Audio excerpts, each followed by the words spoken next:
13절, 우리 마지막 13절 한 구절만 같이 읽겠습니다. 13절입니다. 시작. 이 밤에 여기서 머무르라. 아침에 그가 기업 물을 자의 책임을 내게 이행하려 하면 좋으니 그가 그 기업 물을 자의 책임을 행할 것이니라. 만일 그가 기업 물을 자의 책임을 내게 이행하기를 기뻐하지 아니하면 여호와께서 살아계심을 두고 맹세하노니 내가 기업 물을 자의 책임을 내게 이행하리라. 아침까지 누워 있을지니라 하는지라. 아멘. 네, 3장의 5절과 6절 바로 위에 3장 5절과 6절에서 룻이 시어머니 나오미가 알려준 대로 말씀대로 기업 물을 자가 되는 보아스에게 찾아갔습니다. 룻의 고향 모압에서는 그런 제도가 있을 리가 없고요. 이스라엘 땅에 들어와서 처음 듣는 그런 제도였을 것입니다. 그럼에도 불구하고 룻이 시어머니가 알려주신 대로 다 행했다라고 6절에 말씀합니다. 여러분, 이것이 순종입니다. 알려준 대로 다 그대로 해야 순종인 거예요. 7절에 보아스가 먹고 마시고 마음이 즐거워 곡식더미 끝에서 잠자리를 마련하고 눕습니다. 먹고 마시고 마음이 즐거웠다고 하는 것을 보니 풍년에 즐겁게 탈곡을 하고 일꾼들에게 감사를 전하고 수고한 일꾼들과 막걸리를 한잔한 것 같습니다. 그리고 마음이 즐거워져서 자리에 누운 것이죠.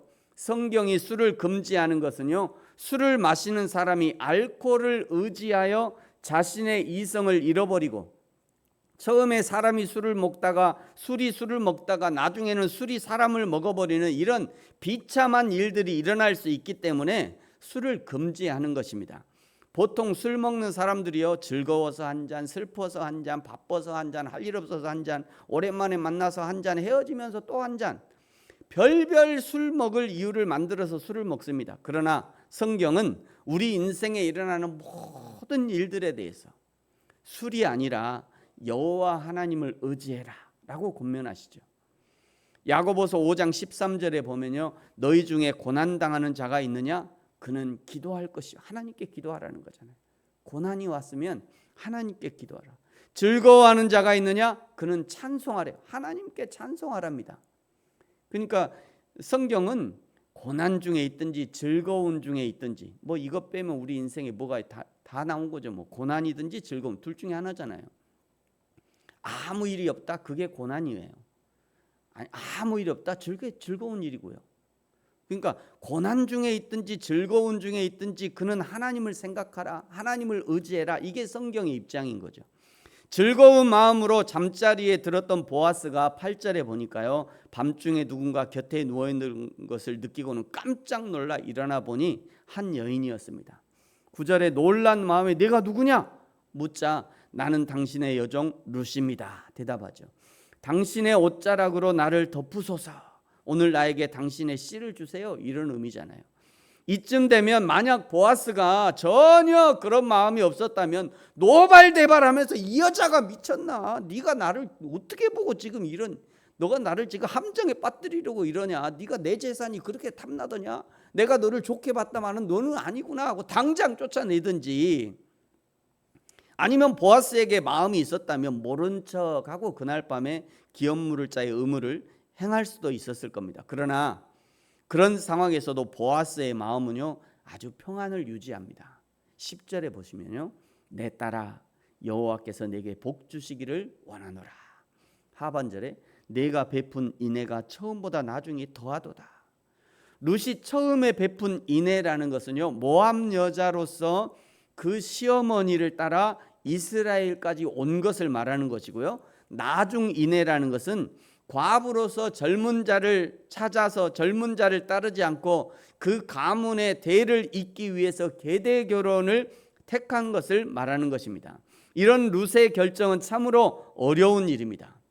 육신의 정욕을 따르지 않고 성령을 따라 행하는 것은 육신의 소욕을 거스르는 일이요, 자연스러움을 거스르는 일이요, 인간성을 거스르는 일입니다. 룻이 그 어머니의 말씀을 따랐던 것은 인간의 생각과 육신의 소욕을 거스르는 대단히 어려운 일이었어요. 그래서 보아스가 룻을 칭찬하는 겁니다. 여러분, 우리가 주일에 교회 가는 것은요, 육신의 생각을 거스르는 일입니다. 우리 중에 누구도 자연스럽게 주일 됐으니까 교회로 가야지 쉬운 일이 아니에요. 그게 그냥 되는 일이 아니라고요. 그냥 되는 일이 아니에요. 그럼에도 우리가 주일에, 내일 아침에 여러분 실험해 보세요. 자연스럽게 되나? 그럼에도 불구하고 우리가 주일에 교회를 향하는 것은요, 이거는 육신의 소욕을 거스르는 일이에요. 하나님께 헌신을 드리는 것은 세상의 질서를 거스르는 일입니다. 이웃을 사랑하고 이웃을 섬기는 일은 세상의 가치관을 정면으로 거부하는 일이에요. 그럼에도 불구하고 우리가 아내와 남편을 사랑하는 이유는 뭐예요? 하나님이 말씀하시기 때문에.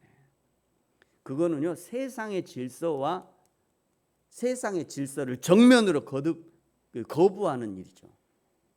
이웃을 사랑하는 일이 그렇다는 거예요. 이웃을 위해서 헌신하고 이웃을 위해서 자기를 희생하면서 사랑하는 것은 세상의 가치관과 정면으로 부딪히는 일입니다. 세상 사람들은요, 나에게 이득이 있는 사람만 사랑도 아니죠. 나에게 이득을 주는 사람을 가까이 하기 원합니다. 근데 성경은요, 그거하고 전혀 상관없이 하나님의 말씀이기 때문에 사랑하라고 얘기하시는 거죠. 그러니까 우리가 이웃을 사랑하는 것도 세상의 가치관과 정면으로 거부하는 일이에요. 왜냐하면 세상은 너를 위해 살아라, 너의 만족을 위해 살아라 라고 세상이 우리에게 얘기하기 때문입니다. 세상의 가치관, 이방의 가치관을 거부하고 하나님을 따르고 어머니의 말씀에 순종하기로 결정한 룻의 결단과 행함을 확인한 보아스가 그럼에도 불구하고 기업물을 짜에 도를 행하는 것에도 질서가 있다라고 설명합니다. 13절에 보시면요, 먼저 보아스가 앞선 자에게 기업물을 의무를 행할 것인지 확인하고 그가 거부하면 그때는 반드시 13절 중간에 보시면요, 여호와께서 살아계심을 두고 맹세하노니, 내가 반드시 이런 의미죠. 여호와께서 살아계심을 두고 맹세하노니 보아스 자신이 기업물을 짜의 의무를 행하겠다 약속합니다. 여러분, 하나님의 일에도요, 순서와 질서가 있는 것입니다. 아무리 그것이 바른 것이라 할지라도 순서와 질서를 무시해서는 안 돼요. 때로는 좋아하는 일을 할 때도, 좋아하는 사람과 있을 때도 순서와 절차, 질서를 무시하는 실수를 범하게 됩니다. 순서와 질서를 무시하면 반드시 탈이 나고 상처를 받고 하나님의 교회와 성도들에게 상처를 입히게 돼요. 여러분, 하나님의 일을 할 때도요, 부지런해야 돼요. 게으르면 안 돼요. 부지런해야 돼요. 그 다음에 순서와 질서를 무시하면 반드시 탈이 납니다. 하나님의 일을 할 때도요, 순서와 질서가 필요해요. 하나님의 교회 일을 할 때도 반드시 순서와 질서가 필요합니다. 아무리 그것이 크고 적고의 문제가 아니에요.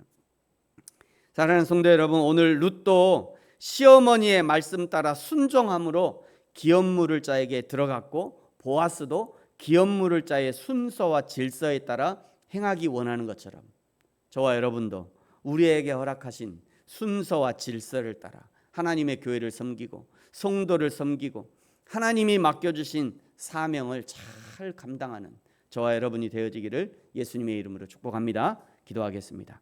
하나님 아버지, 감사합니다. 룻이 시어머니의 말씀을 따라 순종했던 것처럼 우리도 하나님의 말씀에 순종하게 하시고, 보아스도 기업물을 짜의 의무를 행하려 할 때 그 순서와 질서를 지키겠다고 한 것처럼 우리도 우리에게 주신 하나님의 교회 성도들을 가정과 삶의 현장에서 하나님의 사명을 감당할 때 또 우리에게 주신 질서를 잘 지켜 행할 수 있도록 축복하여 주옵소서. 감사합니다. 예수님의 이름으로 기도합니다. 아멘. 하늘에 계신 우리 아버지여, 이름이 거룩히 여김을 받으시오며 나라가 임하시오며 뜻이 하늘에서 이루어진 것 같이 땅에서도 이루어지이다. 오늘 우리에게 일용할 양식을 주시옵고 우리가 우리에게 죄 지은 자를 사하여 준 것 같이 우리 죄를 사하여 주시옵고 우리를 시험에 들게 하지 마시옵고 다만 악에서 구하시옵소서. 나라와 권세와 영광이 아버지께 영원히 있사옵나이다. 아멘.